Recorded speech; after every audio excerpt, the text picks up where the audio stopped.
इस क्वेश्चन में ये 2019 का है। The energy required to take satellite to height H above earth surface. Okay, H height पे ले जाना है अर्थ सरफेस से, E1 एनर्जी है। अब काइनेटिक एनर्जी सैटेलाइट के जो है वही है, घूमते समय E2 है। The value of H for which E1 E2 equal, कितना हाइट पे ले जाएं कि E1 E2 इक्वल हो जाए।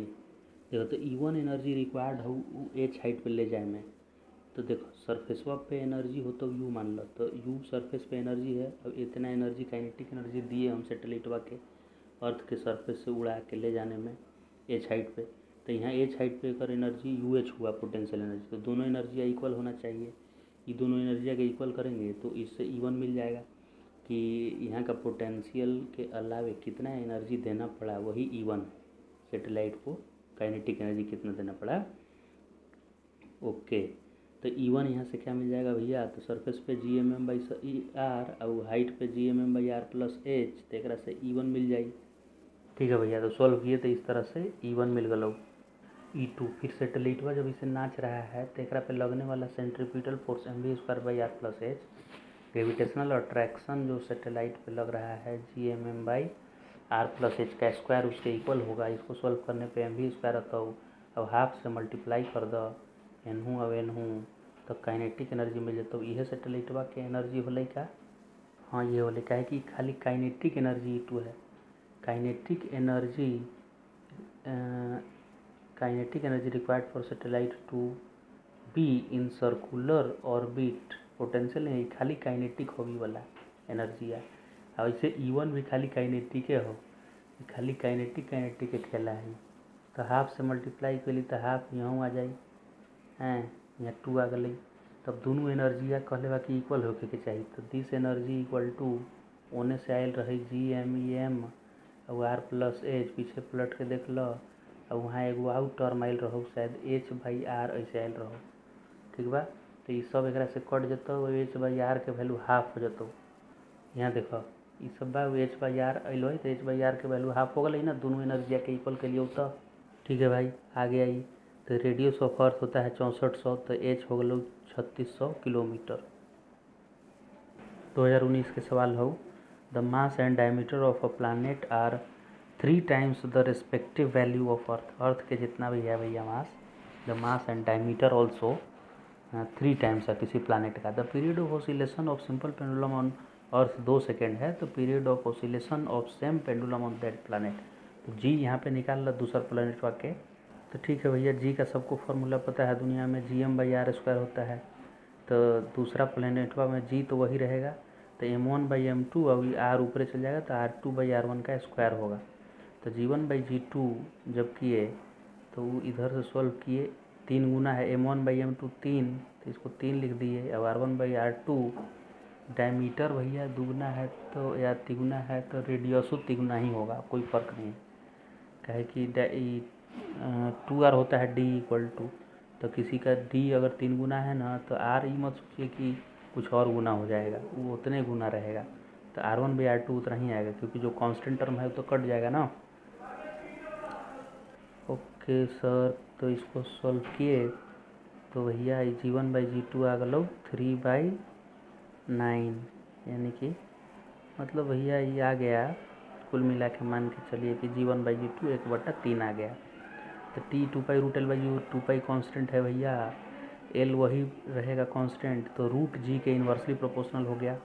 देखिए आप m1/m2 3 लिख रहे हैं, इसका मतलब पता है क्या है कि m2 जो है ना भैया वो अर्थ पे आप लिए हैं, तब ना m1 3 गुना लिए। तो m1 क्या है, वो प्लानेटवा के स्टोरी है। ठीक है, तो जो आपको t1 मिल रहा है ना वो प्लानेटवा पे मिल रहा है, तो t2 उधर मल्टीप्लाई हो जाएगा, तो t1 = t2√3 हो गलो। अब t2 2 सेकेंड दिल ही हो कि 2 सेकेंड अर्थ पे है, तो 2√3 ये वाला d हो गलो। नेक्स्ट 2019 के सवाल हो, का हो सवाल वही पूरा दिखाओ। 2 satellite A and B have masses m and 2m respectively. A is in a circular orbit of radius r। ठीक बा भैया, जेकर मास m हो r सर्कल काटत हो, जेकर 2m हो 2r सर्कल काटत हो। तो ओकर काइनेटिक एनर्जी के रेशियो बताओ। अरे तो ठीक है ना भैया, velocity of satellite root GM/r पते हो तो रहा, तो ए का रूट GM/r और बी का रूट GM/r भैया हो। काइनेटिक एनर्जी के रेशियो बताओ का होई, तो हाफ mv², काइनेटिक एनर्जी को टी मान ली सही, हाफ mv² कर दो, भी दोनों के पुट कर दो, दोनों के मास और रेडियस जनबे कर रहा, कटा पिटी मचा दीजिए पुट करके भैया, 1:1 आ जाता। 9 नंबर बोलता है straight rod of length L extend from A to L+A। रोडवा ठीक है भैया, एकर कोऑर्डिनेट यहाँ ए हो और एकर A+L हो coordinate. The gravitational force exerts on a point mass m, यहाँ पे पॉइंट मास रखल बा ओरिजिन पे, x=0 if mass per unit length जो है भैया एक रोडवा के मास पर यूनिट लेंथ दिले हो इज गिवन। अरे भाई तो सिंपल क्वेश्चन हो, इंटीग्रेशन करे के हो। अरे ठीक है भैया, एक में x दूरी जाके dx ले लें यहाँ, तो dx के मास हो जतो भैया मास डेंसिटी a+bx² dx, ये छोटू मास हो गलो तो gm और छोटू मास x² हो जतो फोर्स, टोटल फोर्स एक इंटीग्रेट कर दो, कहाँ से कहाँ तक फोर्स इंटीग्रेट करवा रहे, तो x पर वेरी करत हो a से x+l तक, a से a+l तक। बस भाई देखिए इंटीग्रेट किया हुआ है, फालतू का टाइम वेस्ट नहीं करना है, करते रहिए इंटीग्रेट। बाबा रे बाबा बढ़िया इतना है, अपर लिमिट लोअर लिमिट करते करते करते रह नेट फोर्स आ जाएगी। ठीक बा, तो ऑप्शन नंबर 2 करेक्ट होगी। कर मैंने 2020 के सवाल होगी, asteroid is moving directly towards the centre of earth. ठीक है, अर्थ के सेंटर के तरफ एस्टेरॉयड आ रहा है भाई। Okay, from the earth centre it has speed 2√2 kilometre per second when distance 4r। इसका जब 4r दूरी है तो उस वक्त इसकी स्पीड 2√2 किलोमीटर पर सेकेंड है। Neglect the effect of earth atmosphere, what will be the speed of asteroid when it hits the surface of earth. Earth के सरफेस पे जब आएगा उस वक्त इसका क्या स्पीड होगा। एस्केप वेलोसिटी दिया हुआ है 11.2। तो देखिए एस्केप वेलोसिटी होता है भाई 2gm/r का रूट, यानी इतने का वैल्यू आपको 11.2 यूज कर लेना है। फिर कंजर्वेशन ऑफ एनर्जी लगा दीजिए, जब वो 4r दूरी पे था और जब ऑन द सरफेस होगा, तो जब 4r दूरी पे था तो पोटेंशियल एनर्जी इतना होगा और काइनेटिक एनर्जी उसका हाफ mv², जहाँ पे भी 2√2 पुट कर देंगे, और जब ऑन द सरफेस आ जाएगा तो पोटेंशियल एनर्जी इतना हो जाएगा और काइनेटिक एनर्जी जो भी होगा उसके कॉरेस्पॉन्डिंग वेलोसिटी v0 होगा। हाफ से हाफ सब कैंसिल कर दीजिए, m0 से कैंसिल करके v0 कुल मिला के निकालना है। तो v0 जब निकाले इससे gme/r का वैल्यू, ये रूट है तो स्क्वायर हो जाएगा इधर जाके, और gme/r का वैल्यू निकाल कर यहाँ और यहाँ और यहाँ सब जगह पुट करिए, सॉल्व कर दीजिए तो इसका वैल्यू आ जाएगा 102। तो ये v0 स्क्वायर है 102, तो इसका रूट करिएगा तो 10.1 किलोमीटर पर सेकेंड आएगा। क्योंकि आप इसको किलोमीटर पर सेकेंड में रखे हैं तो इधर का क्वांटिटी वो भी किलोमीटर पर सेकेंड में ही आ जाएगा। 10.1 नियरेस्ट इंटीजर 10 लिख देंगे। ये भी 2020 का क्वेश्चन है। Body A of mass small m is moving circular orbit of radius r। Another body b of mass m/2 collide with a with velocity v/2। ठीक है, फर्स्ट वाला v से जा रहा था ना, फर्स्ट वाला का वेलोसिटी क्या है भाई, m moving in circular orbit of radius r। कितना स्पीड है नहीं दिया हुआ है, अबाउट अ प्लैनेट। ठीक है, another body b m/2 collide with a with velocity v/2 which is half v/2 the instantaneous velocity va। तो दोनों वेक्टर लिखा है और सेम साइन लिखा है, माइनस नहीं लिखा है, यानी सेम डायरेक्शन में जा रहा होगा। तो ए से टकराया भी, collision is completely in elastic बोल रहा है। देन कंबाइन बॉडी स्केप कर जाएगा कि कंटिन्यू रखेगा कि वर्टिकली फॉल करेगा कि start moving in electrical path. अब उस सामने से टकराया है कि उधर ही जाके टकराया है नहीं दिया है, तो हम सेम डायरेक्शन ले लेंगे दोनों का कि v/2 से टकराया। तो कोई सोचेगा कि सर स्लो चल रहा है फास्ट कैसे टकराएगा, तो हम v/2 को ही आगे लेंगे और जो दूसरा वाला है वो आके इससे टक्कर मारा होगा। तो mv और m/2 भी हो गया इस तरफ, और आफ्टर में दोनों कंबाइन एक साथ मूव करने लगेगा। इन इलास्टिक कोलिजन है इसलिए। अब यहाँ पॉइंट मास लेके इसको हम सॉल्व किए हैं, क्योंकि ओब्लिक कोलिजन वाला यहाँ सिचुएशन देगा नहीं कि इधर लॉन्ग लाइन ऑफ इम्पैक्ट चिपक जाता है, ऐसा कुछ है नहीं सिचुएशन, पॉइंट जैसा दोनों को कंसिडर करेंगे तो वो चिपक जाने वाला ही केस लेकर करेंगे। ओब्लिक कोलिजन होता तब देखते कि अलॉन्ग लाइन ऑफ इम्पैक्ट और perpendicular to line of impact क्या होता है। ठीक है भाई, तो यहाँ का फाइनल वेलोसिटी कंजर्व करने से मिल गया 5v/6 जो कि v से कम आया। अब जो सैटेलाइट था वो v से चक्कर मार रहा था और जो कंबाइन जो दोनों चिपक गया वो कम हो गया इससे, तो एस्केप तो नहीं करेगा क्योंकि एस्केप तो सैटेलाइट की वेलोसिटी से ज़्यादा वेलोसिटी होता है एस्केप वाला, √2 gm/r होता है, जबकि सैटेलाइट खाली gm/r होता है रूट में, तो इसीलिए एस्केप तो करेगा नहीं है। तो ये तो बात पता चल गया हमको कि अब इस सर्कल में घूमना नहीं है क्योंकि प्लैनेट है और इस सैटेलाइट घूम रहा है, तो इस ऑर्बिट में घूमने के लिए उसको स्पीड चाहिए v, जबकि अभी इसका स्पीड v से कम हो गया है, राइट। तो v से कम हो गया है तो अब तो इस सर्कल में कंटिन्यू करेगा नहीं।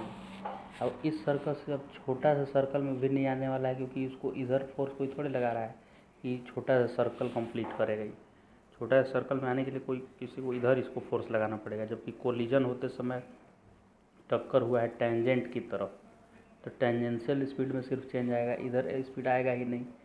तो यहाँ का स्पीड अब कम हो गया, यानी ये जो पॉइंट है अब एपोजी बन जाएगा। और यहाँ आते समय अब पेरिजी और एपोजी जैसा कहानी होने लगेगा, यानी इलिप्टिकल पाथ में घूमने लगेगा ये। तो कंटिन्यू टू भी सर्कल नहीं हो पाएगा, तो इलिप्स स्केप भी नहीं होगा क्योंकि स्केप ज़्यादा चाहिए। फॉल वर्टिकली कोई फोर्स ही नहीं लगा रहा है तो फॉल कैसे करेगा, ये भी गलत हो गया। तो ए ऑप्शन फर्स्ट सही हो गया, इलिप्टिकल पाथ में घूमेगा। 2020 का जेईई मेन का फालतू क्वेश्चन है, यूनिट डायमेंशन खाली है कि एक एफ कोई क्वांटिटी है तो ये एफ के डायमेंशन निकालेला हो। 14 नंबर है, planet A of mass m radius r, planet B half of mass and half of radius of planet A. ठीक है, बी के सवाल आ रहा है, if escape velocity of A and B va/vb respectively then va/vb equal to क्या होगा। दोनों के एस्केप वेलोसिटी लिख दीजिए √2 gm/r, दोनों को डिवाइड कर दीजिए, आ जाएगा relation. Satellite of mass m is launched vertically upward with an initial speed u from surface of the earth. After reaches height r है मतलब सेंटर से 2r दूरी हो गया होगा, it eject a rocket of mass m/10 so that subsequently the satellite moves in circular orbit। ठीक है भाई, जेईई मेन 2020 के सवाल हो गए, ये तो समझ ही गए कि m/10 जो है ये क्या हुआ ना भैया कि एक सरफेस आर रेडियस के प्लानट हो, एकरा से आर आ ऊंचाई पे भेज लिया एकरा यू स्पीड से थ्रो कैले हलिए, तो यहाँ आल न तो यहाँ इसी समय टेढ़ करके अब एकरा से m/10 मास के पीछे रॉकेट को लॉन्च मार दिया ऐसे ठूस, तो इसका जो वेलोसिटी बच गया वो वेलोसिटी से चक्कर मारने लगेगा सैटेलाइट बन के, है कि नहीं। तो काइनेटिक एनर्जी रॉकेटवा के बतावे के बार हुआ। ठीक है भाई, चलिए यहाँ से थ्रो किया ना, तो यहाँ टोटल एनर्जी क्या था, काइनेटिक एनर्जी ½ mv² और यहाँ के पोटेंशियल एनर्जी था नहीं। अच्छा, यहाँ जब ऊपर आया होगा भैया हो, हाँ, तो m/100 हमको ज़रूरत नहीं है, m/100 भी तो था। देखिए यहाँ पूरा क्वेश्चन हुआ, देखिए पीछे चलिए थोड़ा, देखिए हाँ यहाँ उसी m में से m/10 को डिटैच किया है, तो हम पूरा m लिए हैं ना इक्वेशनवा में, पूरा m लिए हैं, तो हम आधा जो m/10 है उसको अलग से कंसीडर करने की ज़रूरत नहीं है हमको भाई, समझ गए। तो अब ½ mv² एक यहाँ थ्रो करते समय स्पीड रही, आ जब फाइनली ऊपरे गई तो हम मान ले कि सैटेलाइट के वेलोसिटी vs है, तो ½ mvs², तो भैया ओकरा में जो 1/10 जो है उसका कहाँ क्या किया आप, उसका क्या किया बताइए। तो 1/10 भैया वो नेग्लिजिबल हो, वैल्यू कम हो, यही से हम खाली मान लीजिए कि सैटेलाइटवा के जो ही वेलोसिटी है सैटेलाइटवा के है।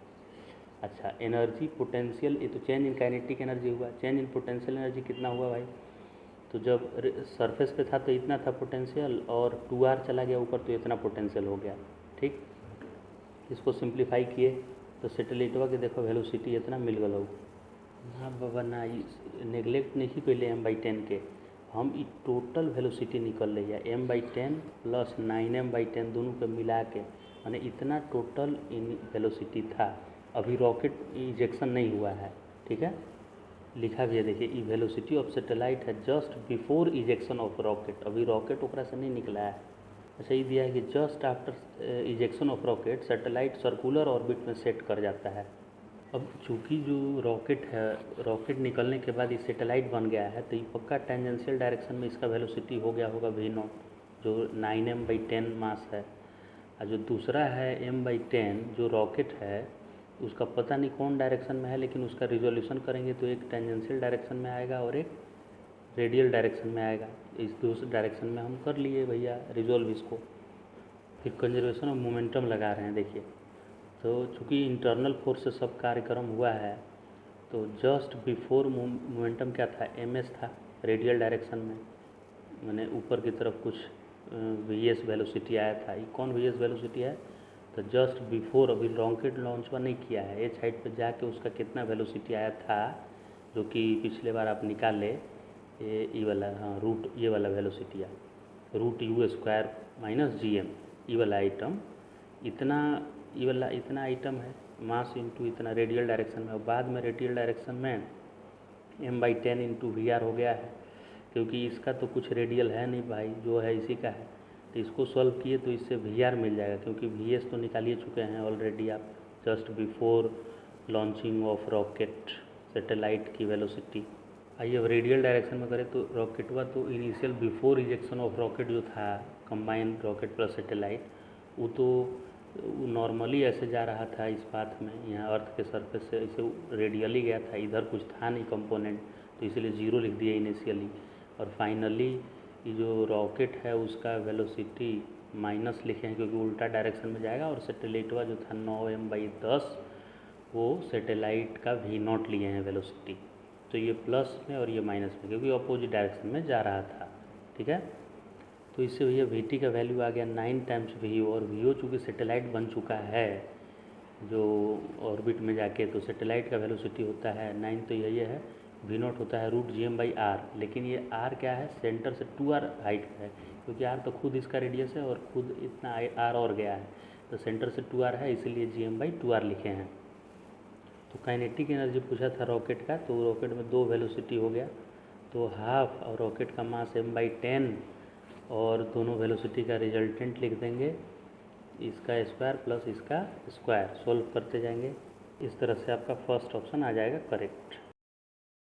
17 के सवाल, ये तो गायब हो गया भैया, कहाँ रहे, अरे आजा। The mass density of a spherical body is given by this। अच्छा, डेंसिटी वेरी करत ताटे आर के साथ, आर लेस देन आर के लिए, अब ρr = 0 फॉर आर, मैंने बहरी कुछ है नहीं है, तो आर ग्रेटर देन 0 के लिए क्या रहेगा, density r is distance from centre. Correct graph describe qualitatively the acceleration a of a test particle as a function of r। test particle describe the qualitative acceleration test particle, ये source है, वही test 1 kg के लाए, तो accelerate कराना है इसको। वो एक्सेलरेट क्या करेगा बाबू, जब हम कुल मिला के कहिए ना कि फील्ड के फॉर्मूला लिखना है भैया, तो फील्ड लिखे ला तो आउटसाइड पॉइंट के लिए तो पॉइंट मास जैसा बिहेव करेगा, तो आउटसाइड के लिए तो भैया ऐसे इन्वर्स स्क्वायर लॉ फॉलो करेगा। तो एकरों में है, एकरों में, सब में तो आर ग्रेटर देन आर के लिए एक है, तो मेन भीतरे का मुद्दा है, भीतरे का मुद्दा के ग्राफ बनाइए। ओके बाबा, तो हम क्या किए देखिए, एकरा में क्या किए, वेरिएबल डेंसिटी हो ना, तो एकरा में स्मॉल r दूरी पे जाके और dr मोटाई के स्फीयर माना, तो ओकर 4πr² dr एकर होलो क्या एरिया, अब वहाँ के डेंसिटी से मल्टीप्लाई कर दो तो एकर क्या होलो मास। हम एकरा में गॉस लॉ लगावे के चाहते हो तो मास इनक्लोज निकाले ला, हमरा यहाँ के इलेक्ट्रिक फील्ड चाहिए ना भीतर का के, तो ठीक बा लगा दिली भैया। तो k/r डेंसिटी है, तो इंटीग्रेट कर लिए 0 से r तक, तो 0 से r तक इंटीग्रेट कैला पे कितना भीतरे समाइल बा गॉसियन सरफेस में मास वो मिल गलो, ओकरा चार्ज लिख दिले बा, लेकिन मास मनी है। फिर गॉस लॉ लगल हो इलेक्ट्रिक फील्ड माने यहाँ gravitational field dot d A equal to Q enclosed by epsilon naught. रे बाबा, तो उससे ग्रेविटेशनल फील्ड आ गया भैया क्यू इनक्लोज्ड, और एरिया क्या होगा 4πr², 4πr² और एप्सिलॉन नॉट रह गया नीचे। तो इस तरह से ग्रेविटेशनल फील्ड का फॉर्मूला ये जो क्यू इनक्लोज्ड आया था उसको पुट कर दिए यहाँ पे हम। अच्छा, अब बाद में क्या हुआ कि जो 1/4 एप्सिलॉन नॉट आया है ना उसको जी लिखते हैं, तो ग्रेविटेशनल फील्डवा हो गलो तो हार मान के चलो कि 1/एप्सिलॉन नॉट के जी लिखे के बाटे ना। तो के क्या है रे, के क्या लिखा है, के बाई आर कॉन्स्टेंटवा वाला के हो यहाँ। ओके गुरु, तो ग्रेविटेशनल फील्ड आ गया 2k और 1/4 एप्सिलॉन नॉट को जी लिख दो, अब πr² ऊपरे आ गलो, r² नीचे, तो कट गया रे। इंडिपेंडेंट फ्रॉम यार आ गया भैया, भीतरे खाली ऐसा आ गया ना कि आर से इंडिपेंडेंट आ गया ही भीतरे का फील्ड बा, यानी भीतरे का कांस्टेंट फील्ड हो गई ना। तो भीतरे के कांस्टेंट हो गलो, बहरी के इन्वर्सली आउटसाइड के लिए पॉइंट मास जैसा बिहेव करिए का। ठीक है भैया, 2015 के from a solid sphere of mass m and radius r, a spherical portion of radius r/2 is removed as shown in figure, taking gravitational potential V equal to 0 at r equal to infinity, infinity पे 0 है। ठीक है, potential at the centre of the cavity दस formed is, इस कैविटिया के centre पे potential निकाले के हो तोरा। तो हम भैया मान लेबो कि पहले पूरा गोला है, अब पूरा गोला के पोटेंशियल बा निकाल लेबै यहाँ, फिर रिमूव्ड पोर्शन का पोटेंशियल उस सेंटर पे है तो उसको सब्ट्रैक्ट कर देंगे, तो ऐसे होगा क्या इसमें। ठीक है, ये तो पूरा के चलते इनसाइड के पॉइंट में -gm/2r³ 3r² - r² जन्मे कर, तो एक में ये स्मॉल r कितना है r/2 है, इसके सेंटर से वो पॉइंटवा के दूरी, तो स्मॉल r को r/2 रख दिए, तो r² है तो r²/4 है, तो मतलब यहाँ आ गया पूरा। अगर मानते कि कैविटी नहीं है भैया तो इतना आता पोटेंशियल। ठीक, ई पॉइंट पे करिकवा पॉइंटवा पे एक पे। फिर इस सॉलिड इहो सॉलिडे स्फीयर है, तो इहो सॉलिडे स्फीयर है तो एक में यह फार्मूला होगा, लेकिन अगर मास पहले निकालना तो मास पर यूनिट वॉल्यूम हो गलो 4/3πr³। अब हमारा वॉल्यूम का हो भैया, तो हम कितना रेडियस के ही हो r/2 रेडियस के, तो 4/3πr/2 का क्यूब यानी r³/8, यानी हमारा मास हो गई m/8, गोलका पत्रका के मास हो गलो m/8। तो एक भीतरे का पोटेंशियल यह फार्मूला लिखेंगे हम gm/8/2r³। तो 2r³ में यहाँ नीचे r तो पूरा रेडियस लेवल जा लेता, हमारा रेडियस r/2 हो बाबा, तो r/2 का क्यू लिखा। आई 3r² मैंने मेरा रेडियस छोटकू गोला के r/2 का स्क्वायर, और माइनस ये स्मॉल r 0 है, काहे कि एक सेंटरे पे निकालना है पियर का के, तो 0 ले लिए, तो इससे पोटेंशियल जो रिमूव्ड पोर्शन है उसका मिल जाएगा, जो कि -3gm/8 आया।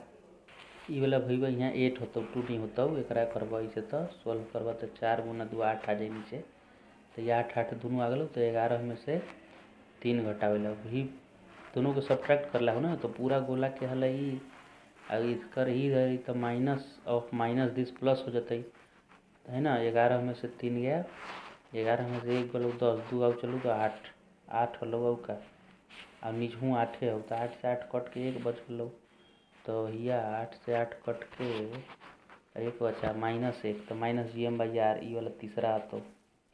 छठा है कौन है hypothetical planet of mass m1 m2 rest when they are infinitely separated. ठीक है भाई, because of gravitational force move towards each other line joining centre. ठीक है, इधर चलना शुरू कर। What is their speed when their separation is d, जब सेपरेशन d हो जाए तो निकाले के भाई स्पीड। अरे भैया, जब इन्फिनिटी पर रही तो पोटेंशियल 0, जब आ जाता तो काइनेटिक एनर्जी एक हाफ m1v1² एक हाफ m2v2², पोटेंशियलो कुछ बन जाएगा -gm1m2/d। तो एक से v1 v2 में एक रिश्ता मिली, और दूसरा रिश्ता v1 v2 से मोमेंटम कंजर्वेशन, इनिशियल मोमेंटम 0 और फाइनल मोमेंटम एक m1 v1 एक -m2v2। तो मोमेंटम कंजर्व कर तो दूसरा इक्वेशन मिल जाता v1 v2 में, दोनों सॉल्व कर देगा तो v1 भी मिल जाए और v2 भी मिल जाए। पाँचवा 2014 के सवाल, from a sphere of mass capital M and radius capital R a smaller sphere of radius R by 2 is के कर्व्ड लिखा है, केव्ड लिखना चाहिए, मैंने काट दिए, out such that the cavity made in the original sphere is between the centre, ठीक है, ये पुरनका सेंटर और पेरीफेरी के बीच बा, पेरीफेरी, ठीक बा। For the configuration in the figure where a distance between the centre of the original sphere and the removed sphere is 3r। ये जो काट के साला यहाँ रख दिले बा का एकरा, the gravitational force between the two sphere, ये दोनों के बीच फोर्सवा पूछत ताटे लगता हमरा, ठीक है। वो जगह काट के निकलने पर हु करते हैं भाई 8 आई जातो मास, क्योंकि मास पर यूनिट वॉल्यूम लिख के और 4/3 पाई आर क्यूब कट जाते एकरा से, मैंने रिमूव पोर्शन के मास निकाल दीजिए आप, बस m/8 आएगा। पहले मानेंगे ना कि पूरा गोला हल कटने के लिए, तब फोर्स कितना लगती है, G और m/8 और 3r² इतना लगती है। और अब जो रिमूव पोर्शन है उसके चलते निकालेंगे माइनस उतना फोर्स होगा, तो G माइनस m/8 और एक प्लस m/8, क्यों, क्योंकि ई वाला तो प्लस m/8 है ना, है ई जो रिमूव्ड है वो माइनस m/8 मास जैसा है, तो इसका लिख देंगे। तो इसी को सॉल्व कर दीजिएगा तो आंसर यहाँ आ जाता है 41 Gm² 3600 r²। 4 particle each of mass capital N and equidistant from each other, ठीक है, चारों इक्वी डिस्टेंट है नहीं।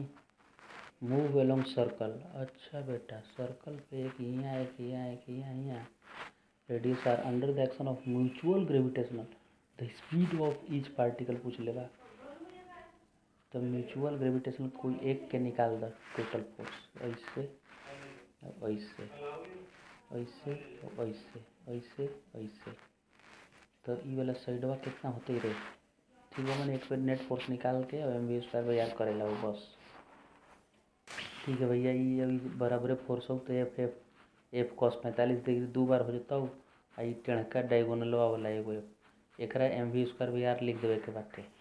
देखिए भाई सब आइडेंटिकल है तो ओबियसली इक्वल साइड का ही बनाएगा, क्वाड्रिलेटरल है ना, कोई शक वाली बात नहीं है।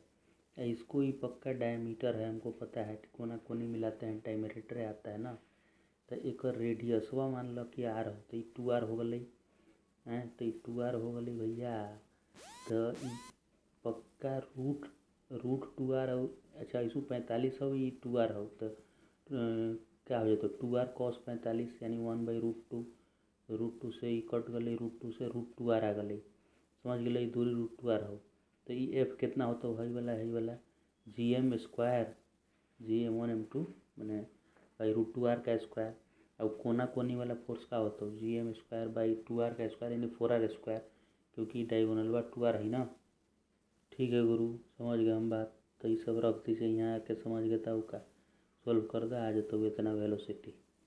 ओके भैया, डी ऑप्शन सही हो गया।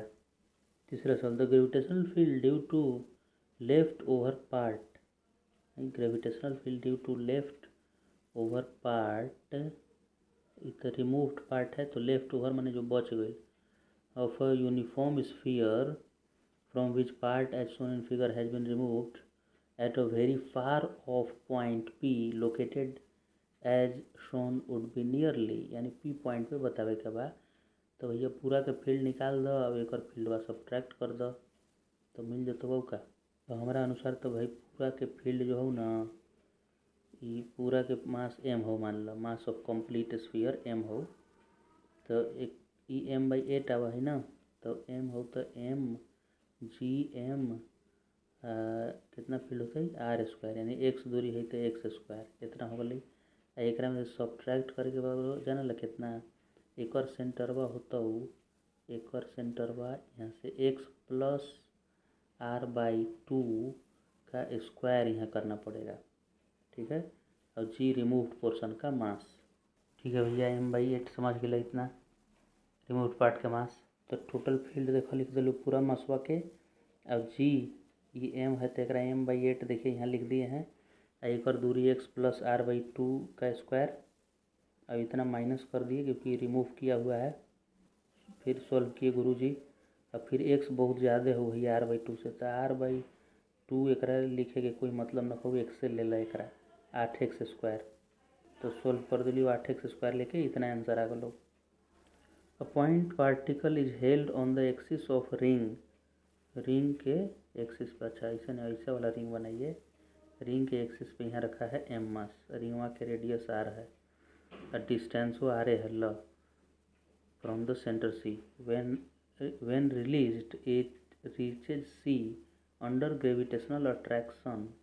c सेंटरवा होते एक of the ring, speed c will be, कितना स्पीड से सेंटरवा पे पहुँची, ठीक ना। हमको तो लग रहा है ना कि रिंगवा के पोटेंशियल वा यहाँ निकाल लो, आई एम मल्टीप्लाई कर दो तो पोटेंशियल एनर्जी इनिशियल हो लो, जब सेंटर पे ही रखल रहेगा उस समय का ही पोटेंशियल एनर्जी निकाल लीजिए। और चेंज इन पोटेंशियल एनर्जी होगा वह काइनेटिक एनर्जी बनेगा। ठीक है भैया, तो रिंग का पोटेंशियल लिखते हैं Gmm/r होता है, पोटेंशियल लिखते हैं Gm/r और वो एनर्जी एम मल्टीप्लाई कर दिलिए।